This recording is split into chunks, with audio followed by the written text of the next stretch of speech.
Welcome to West Virginia Sports Connection. We've taken the show on the road once again to Marshall University, and our special guest today is the head football coach here at Marshall University, Doc Holliday. Doc, thanks so much for giving us a little bit of time. I know it's a crazy busy time of the year for you with recruiting and that little thing called the bowl game that you're preparing for.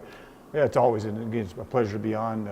Anxious to share some of what we're doing here with Carl and all of you, and excited about this bowl game coming up. It's a busy time right now. Of course, we're trying to recruit, and it's amazing when you play in a bowl game. You only got a couple weeks to recruit. Signing dates next week, so we've got a lot of things happening right now with visits coming this weekend. But it's better than the alternative. You know, excited to be in a bowl because it gives a chance to develop some young kids and get ready to go play. Doc, what's your primary role in the whole recruiting process and preparing for the bowl? Because I think that would be a tough challenge, because I know you have an idea what the game that you're looking for and also the kids that you're looking to bring in. How do you manage that? Well, what you have to do is, of course, number one, you got the preparation is the key to winning every game you play. And you know, we've had experience here with winning 5 straight bowls. So I think we know how to prepare guys and how to get them ready to go play. And it starts with developing young kids early on. The first 3 or 4 days of practice is really just getting the older players back into it, getting them running around, getting them moving again, but taking the young kids and spending time with scrimmages and develop inside drills and that type of thing. You know, recruiting never stops. You know, it's a personnel-driven game. If you don't have players, you can't win games. So, you know, we've got a plan in place there. It is squeezed because of the early signing period right now, but we were able to get out last week, get back towards the end of the week as this week and prepare. We've got some guys coming in again this weekend. So a lot of things happening right now, but it's a good time, and it's exciting to be able to do both right now. Is it hard to keep the players up between the end of the season and the bowl game? Because there's always this huge gap of time, and like you said, you're completely pressed for time with recruiting. How difficult is it to get them back in the swing of things? Well, I mean, you know, the bottom line, if you're a player, you like to compete and you like to go play, and you know, we spend a lot of time recruiting guys that, number one, are tough, and guys that like football, because that's what it takes. It takes a tough guy that loves to play the game, because it is a tough sport as far as preparation is concerned. But these guys, a little bit difficult this week because they also have finals this week. So we're mixing finals in with practices and also recruits coming on and off campus. So it's a busy week for us, and you got to be well organized and make sure everybody's got their job and gets their job done.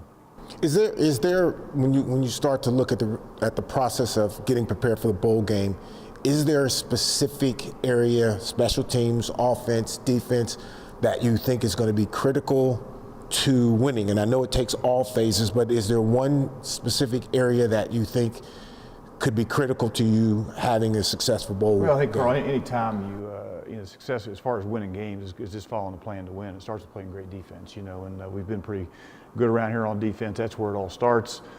You know, we have a plan that we follow that, you know, whether it be a Tuesday, Wednesday practice all the way through, but that's all set. But you know, you have to play great defense. Special teams are really critical, so we will, you know, we work on that just like we always do. And then of course, offensively, we got to work about taking care of the football when you get in the red zone. We got to do a better job of scoring when we get down there. We got in the red zone here the last 2 or 3 weeks and haven't done a good job of sticking that thing in. So we got to do a better job of that. But you know, we got 2 game week of preparation this week. You know, we'll start out today with like a Monday practice. We'll go to a Tuesday and a Wednesday. Then we'll go to a normal Friday deal and then just repeat that. When we get down there, we'll have 2 Thursday practices, which covers all 3 of the phases you just talked about. So, you know, we have a plan in place. We just got to make sure as coaches and players we execute those plans. Bowl games are always kind of like a reward for the players. How difficult is it to keep them focused when you're in a new venue and there's a lot of events set up for them to have a lot of fun? And you know, sometimes some kids may go astray. How do you keep that reined in so that everybody's focused once game time? Well, if they go astray, they won't be there very long. They'll be on a flight back to Huntington. So they need to understand that, and we tell them, you know, I've been to 27 bowls. This is my 27th bowl game, and you know, when you play those games, the ones you remember are the ones you win. You know, I tell these young guys all along, look, you got your whole life to screw around and have fun and do what you want to do, but you go win a bowl game, that's a memory you'll remember for a lifetime. So, you know, we take these things serious. There's no question that there's going to be, that we go to Busch Gardens, they're going to get to do some nice things down there, but they got to understand when they get on that plane, we're going there for one reason, it's to find a way to win the game. So they'll be locked in when the time comes, but it's hard, you know, got a couple days to have a little fun, but there the last couple of days you got to lock in and get ready to go play. I was going to ask, that was going to be my follow-up question, was is there a place where you give the kids a chance to actually have fun, kind of relax, and then lock them back in? But I guess essentially you're saying that's a couple of days. Yeah, well, what you do, Carl, we'll have a Wednesday practice here at 5:30 in the morning on Sunday, prior to us leaving, because we get down there, we can't practice. You got to get that Wednesday practice in. When they first get there, they're heading to, I think some kind of beach bash or something for the kids or both teams. So they'll get involved with that, and then we come back and we have 2 Thursdays where they get the opportunity to go to Busch Gardens one day. And then after that, it's basically just getting ready to go play and locking in and preparing for the game. Do you ever have issues with fans? I mean, you guys travel pretty well with fans. I don't want to say interfering, but kind of interrupting your preparation. They find out where your team hotel is, and is that ever an issue? Well, we can't let it be an issue. I mean, we got a lot of, number one, we got a lot of Florida players, so there's going to be a lot of families that are actually down there. And then even our other players, their families travel to their bowls. That's their Christmas holiday, and they want to get around their kids. And, I want our players to enjoy their families and have the families be a part of it. That's all. That's what's great about the bowl experience. But, so they'll get to do that for the first 2 or 3 days. And then on that Thursday, which is a Wednesday in this case, prior to the game, that'll be off limits. We'll get locked in as a team. Do our preparation for that particular day and get ready to go play. So they'll have time with them, and first 2 or 3 days we're there, and that last day prior to the game we're getting ready to go play. You've clearly been very successful in bowls. You're 5-0. Is there certain, you always hear about some coaches are rah-rah, some coaches are just X's and O's. What do you say to them? How do you prepare? Do you have a speech, I guess is what I'm asking, right before you guys take the field? Well, I think Carl will tell you this. If I got to give him a speech in that locker room prior to taking the field, there's probably a good chance we're going to get our tails kicked because we're not ready to go play. So, it's all about the prep. You don't win that game on in this case, Thursday night at 8 o'clock, when the foot hits the ball. You're going to win that game on what happens from now until that point. And, again, it's all about the kids preparing the right way, taking this thing serious and getting ready to go play. And I'm going to, this is not even something to you, but I just want to say this because I've said this a lot of times about you. What I find amazing about you, and I've said this 1,000 times, if I had a son that was able to play, I'd want them to play for coach. And because he has the ability to be a flash of old school coaching, but it also translates into being up to date and modern coach. And I think that's why he's the kind of coach that I would want my kid to play for, because I think no matter how many bowl games he went to, no matter what the record was, I think the example that he sets, there's discipline here, there is fun here, and there's work here. And I think that's the kind of environment that truly works in college sports. And that's why I would be happy if my son was able to play for you, Coach. I just think that who you are and how you have taking this program is perfect to me. Well, Carl, that means a lot coming from somebody who's played the game at the high level that you've played. But kids are different today. They are different. They are. The kids are different, but you got to understand they want discipline. Yes. They want discipline. There's no question. And unfortunately, in today's world, the majority of the discipline these kids get come from athletics. The greatest lesson they can learn is overcoming adversity and learn to fight through things and do all those things. And we tell these kids, there's just so much that these kids have to face when they walk out that door every morning and have to have the courage to say no to. And, I tell these guys every time they walk off the field, every decision you make has a consequence. And unfortunately, in today's world, the way it is one bad decision can destroy your life. So we work really hard as coaches to get involved in these kids' lives. A lot of them didn't grow up in a home where they had a lot of discipline and that type of thing. And it's just fun for me as a coach. At our banquet on last Saturday night, we had 17 seniors that walked out there, every one of them with their college degree. And 10 of those seniors were the first person in their family to ever graduate from college. And to me, as a head football coach, that means more to me than winning any bowl game, because I think that's the most important thing, because they can actually go back into their hometowns and back into their situations and change the culture of that family. So it's great. That's what coaching's all about. And we get a lot of kids that grow up tough, but that's good, because it's fun as a coach to be able to mentor those kids and get them where they want to go. When you're mentoring one of those kids, you said all 17 are graduating. Man, do you kind of feel like a proud papa at that point, because you have prepared these guys or helped prepare these guys to go out into the world and make a difference? Well, there's no question. What people don't realize, there's only 25% of the people in this country have a college degree. 75% of the people in this country don't have a college degree. So if our guys can walk out of here with a college degree, that'll give them a foot up on a lot of people and give them a chance, to be successful. I tell people all the time, I said, life's short, and I get up every morning, I've done this for about 40 years, and kiss my wife goodbye and have a smile on my face. I love doing what I'm doing. I feel like I've never had a job, and that's what these kids need to do. They need to put themselves in a position where they love doing what they do, and because life is short, and when you get that college degree, it gives them a chance. Well, Carl, you said you'd like to play for this guy.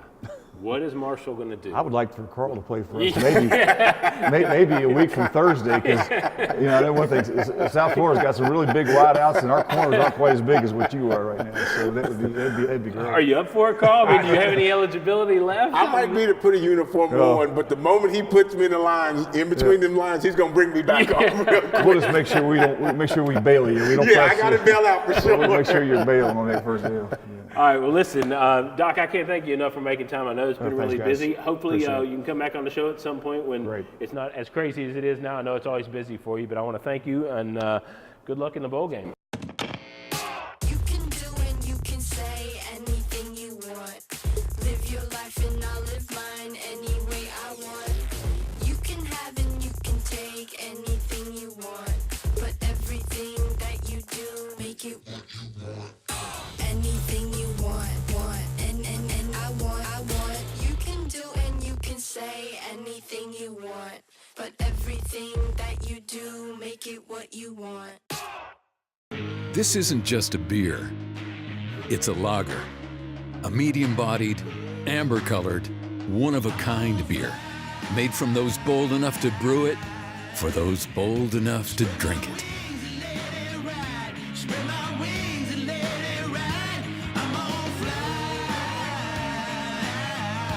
Tap into your inner eagle. Yingling Traditional Lager. Spread your wings. It's football season again, and Tony the Tailor has the perfect sportswear, outerwear, and footwear. Johnny O quarter zips and sport shirts, Bill's khakis, and boots from Allen Edmonds are what the smart people are wearing this season for game time and play time. We have a great selection in our downtown Charleston store, or shop at our new downtown Huntington location. Can't make it in? Shop online at bestmastertailor.com. Tony the Tailor, West Virginia's finest men's store. West Virginia Sports Connection is brought to you by Subway, Development of West Virginia, Greg Hammond. With promotional consideration from Spriggs Distributing Company, Yingling Golden Pilsner, Hendrickson and Long, The Riggs Corporation, Commercial Real Estate, Paul M. Corey, CPA. Welcome back to West Virginia Sports Connection. We are here at Marshall University, and we just finished talking with head football coach Doc Holliday, and we are in, as you can see, this beautiful Marshall Hall of Fame. It's actually fantastic. Carl, they didn't have this when you were here, but before we get to that, I want to get to something that you said while we were talking with Doc, and you said if you had a son who was playing, that's the kind of coach you want him to play for, that you would steer him in the direction of Doc. And you elaborated on it a little bit, but why is he the guy that you would want to send your kid to? Well, Tracy, when I, and I do youth football now, I oversee it for the city of South Charleston, and, when you see parents and you see coaches going crazy around youth sports and where it should just be on the development side. But what you also see is you see these kids come through the process and coaches getting into a place where they just want to win. And Doc's a competitor, make no mistake about it. But he has a blend of old school and new school. He made the point about kids are different now, and they don't receive discipline sometimes the right way. But if you come to this place, you come to Marshall University, you play under him, he's going to make sure that discipline is there. And he made the case that sports is one of the few places that still has discipline. And I'd make the case that he's so much in and around discipline here that he buys that, because I can go to programs, high school programs that don't have discipline. And you come here, this is where you're going to get it. I played for coaches who were disciplined, that demanded discipline. Sonny Randall, Homer Criddle, guys like that, Bud Grant. And I can appreciate what that done for me long term. And I think these kids, once they get it, once they get under him, they hear the yelling, they hear the screaming, they know if they do something wrong, they know there's consequences to that. And he talks about that all the time. This is what happens if you do this. And kids can function with that. And I think that's why when you look at a graduation rate of, I think he said all 17 seniors are getting their degree, That's why, because there is no alternative to that. That's what you do when you come here. That's what he expects, and I think that's critical to developing youth. It doesn't necessarily always has to constitute winning. Here it has. It gives him 5 bowls, but he's graduating 17 seniors, and that's critical. When he talked about that a lot of these young men may be the first in their families to graduate. With 17 graduating seniors, what kind of message does that send to the younger players, to the sophomores, to the juniors, to the freshmen coming in, the guys who's sitting out as a redshirt freshman? They see these other guys, and they fulfilled what they wanted to do. They came here to go to school, and a lot of times the public and the fans forget. They're just thinking about the football or the basketball or whatever the sport may be. They're not thinking about, these kids are here to get an education, to really go out into the world and really prove and improve the world. So what does that do for the younger classmen? Well, again, it's an expectation. Doc is setting out in front of these young athletes an expectation, what he expects you to do by being here as a student athlete. I think what's even bigger, imagine a parent coming in, having their son recruited here to play football, and you as the football coach can say all 17 seniors are getting their degree. As a parent, you may be football crazy, but the one thing that you are is you want to make sure that your kid gets that education so that regardless of what happens after football, they have a college degree. And I think that's how you get kids to come here. That's how you get parents sold on a program, because it is bigger than the bowl game. It's bigger than the wins. It is your future. And I think that's what Doc has been able to establish here, and that's the expectation he has for his student athletes. Well, he was always known as a fantastic recruiter in his days at WVU, at NC State, at Florida. You always heard his name as one of the top recruiters in the country. And let's face it, it's not as easy to get somebody to a West Virginia, to a Marshall, as it would be to Florida, right? So you said he kind of blends that old school and new school.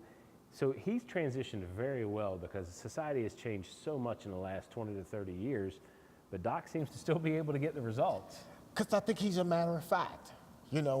If you come in selling me about how this is going to be good for my child and how this is going to be perfect and all that, it feels like a sales pitch. Just by having Doc stand between us, you can tell he's a matter of fact. He's not into the glamour of it, the glitz of it. Everything was like, we're going to do this, and this, and that. He's I've been here before, I've done this before, this is how this is done. He's not changing how he's going to talk to you as a parent because your kid's better or worse. If I'm talking to you, you could be the number 1 guy I need on the board. I'm going to talk to you exactly like I'm going to talk to that guy that, we got a couple left, we'll take a chance on him. He's not going to change. He's going to be matter of fact, and I think parents understand that. So I think the old school definitely gets Doc, because he is matter of fact, and that's what, if we're going to say we're old school, that's what we were kind of raised. We were kind of raised on that, and that's just the way it was. There really wasn't an alternative, and then society changes a little bit, and it's different. But Doc, he's very businesslike, but he seems very genuine. I mean, there's a difference between, I think, businesslike and genuine. He seems to be both. I think he said he had been in coaching for 40 some years or something. And there's something about a coach's personality, and having him stand between us. He didn't really look at me. He didn't really look at you. He's kind of just, when we ask him a question, he's thinking that question through, giving us a response. And I think he's just gotten to a place now to where he just understands what he wants, how he's going to be. And it is business, but even in talking about having the kids having some fun, it doesn't even come across to him like it's fun. It's just business. Just an event that has to be. It's something that's in the middle of what we're doing. Period. And I think that's who he is. Well, I thought another interesting thing was him talking about the preparation for a bowl game, and I guess the preparation isn't any really different than a regular season game is. But as somebody who can speak to that unique perspective for you playing at those levels, what is it like? You said you know what it's like for a Monday practice, or you know what a Friday practice is, and then the bowl game might throw that all around. How does he adapt to that? And you know what? They're giving us a signal. We'll come right back to that after our commercial break, and we've got some other thoughts too. If you like what you see, you can check us out on Facebook, on YouTube, on Apple iTunes, on our website at WVSportsConnection.com, and every Thursday, Friday, and Saturday on Network West Virginia. Don't go away. We'll be right back. You can do and you can say anything you want. Live your life and I'll live mine any way I want. You can have and you can take anything you want. But everything that you do, make it what you want. Anything you want. And I want. You can do and you can say anything you want. But everything that you do, make it what you want. This isn't just a beer. It's a lager. A medium-bodied, amber-colored, one-of-a-kind beer. Made from those bold enough to brew it, for those bold enough to drink it.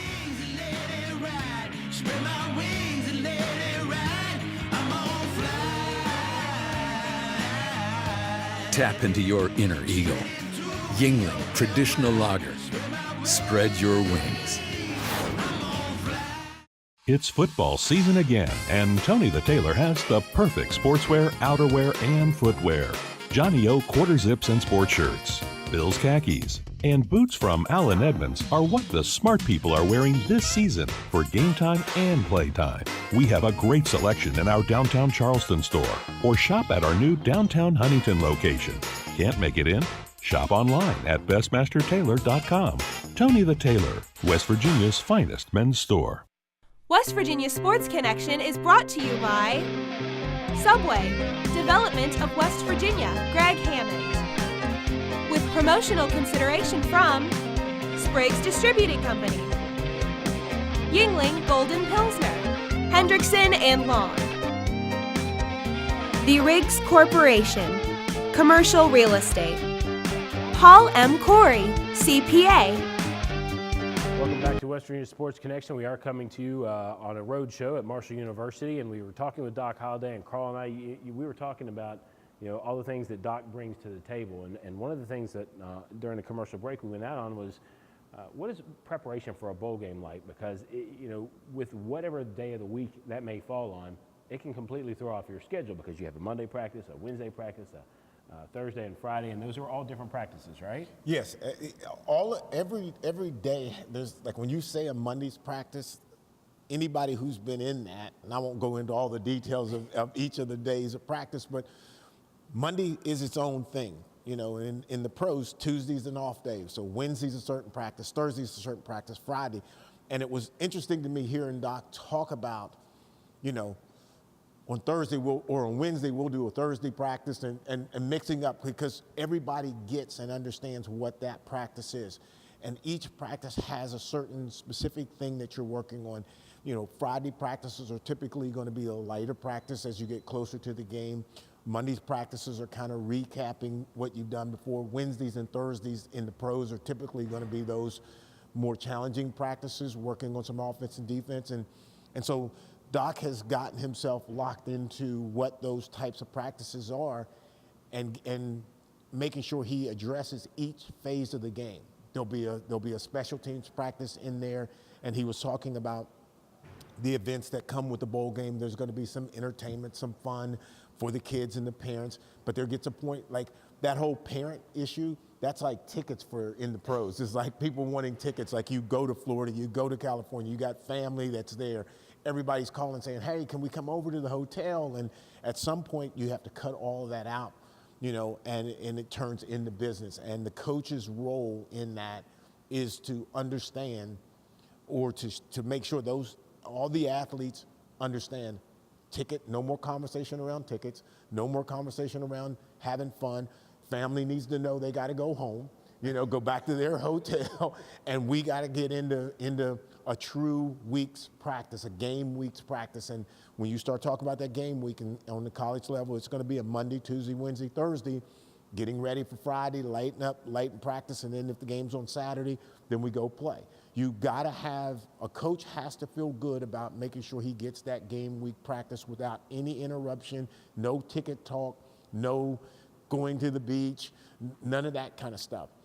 And I think that's his point, is trying to get back into a regular routine to the guys understand we're on our regularly weekly practice schedule. It doesn't seem like Doc has too much trouble communicating that to his No, team. he does not. I think he gets that across really easy. All right, I want to shift gears because we're standing here in Huntington. We're at Marshall University, but I'm going to talk about the other major university in the state, and that's West Virginia University, and specifically their bowl game. More specifically, Will Grier. He announced a couple days ago that he wasn't going to play in the bowl game, and it's such a mixed bag. You have some people saying, "Thanks, Will, we appreciate it. We wish you well." And then you have the other side of that coin, where fans are just irate. I mean, they're going. And I think you got more on that side. They're going a little nuts, and they're saying it's a betrayal, and it's you're abandoning your teammates, and they're just, I could go on and on with what the negative comments have been, and there's been positive, but I think you're right. There's been way more negative, and again, from your unique perspective, I want you to tell. I already know what your thoughts are, but I want you to tell the audience what when it happened first a couple years ago, when it kind of became a trend, to what it is now and affecting, I guess, people in West Virginia with Will Grier. When it first happened, the first time a player decided that they were not going to play in a bowl game for their team, I was like dumbfounded. I was like, "What? What do you mean? I was too. How's that going to happen?" But because I was so used to being the teammate, and you support your team, you be part of that team. But sports has changed. It's now a livelihood. It's a future for you, your family, your kids' families. I mean, it's just, there's so much money in it now. And what's happening in college sports is we're adding bowl games. There's more and more, it seems more like and every more year. that have meaning for who. And again, the NCAA gets something from that. Schools get a little bit of money from it. Sponsors get to have their name blasted all over the place. But in the idea of what sports has become, football specifically, the safety issue, how can you ask a player to play a single game, one more game, that he could potentially get hurt and miss the opportunity to secure his future?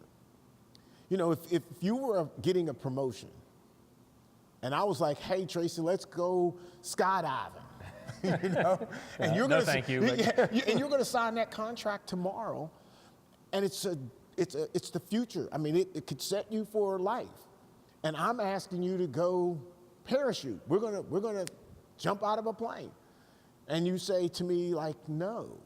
And I'm like, "Tracy, what do you mean, man? We've been doing crazy stuff all of our lives, No. Somewhere you have to make a choice for your family. And for anybody to challenge him in making a personal decision, because this is not about WVU football. This is simply about Will Grier and his family. This has nothing to do with you being a fan of WVU, feeling like he needs to play because we won't win. It has nothing to do with your concerns about any of that. This is a Will Grier decision for him, his child, his wife, his future, period. We don't get to chime in and say he's wrong. We should say, "Hey, thank you for what you did do, and good luck." I agree. I mean, he could have went to numerous schools. He Absolutely. chose to come to West Virginia. He seemed to be a perfect fit. The fans loved him. He loved the fans. He loved the area. And if you ask me, he pretty much gave it his all. But when you're talking about, they've coined the phrase generational money. He stands the chance to make generational money. Mel Kiper has him listed as the third quarterback coming out of the draft. Yes. You can't, that's almost a guaranteed first round pick. And if not first, you're second, which still means you become an instant multi-millionaire. Yes. Your kid's set. Their college funds are set. If you're really good at it, you're going to make even more, where you're going to have your grandchildren and everybody else set. And to ask a player to risk that, to me, is just kind of crazy. And I wanted to get your thoughts on that because you played the game, you know what it's like, and I felt the same way you felt initially.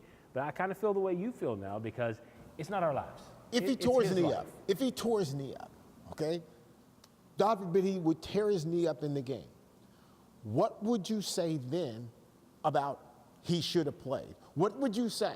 I mean, because that is what that becomes at the core, that becomes all of it, right? He breaks his arm, he separates his shoulder, any of those things.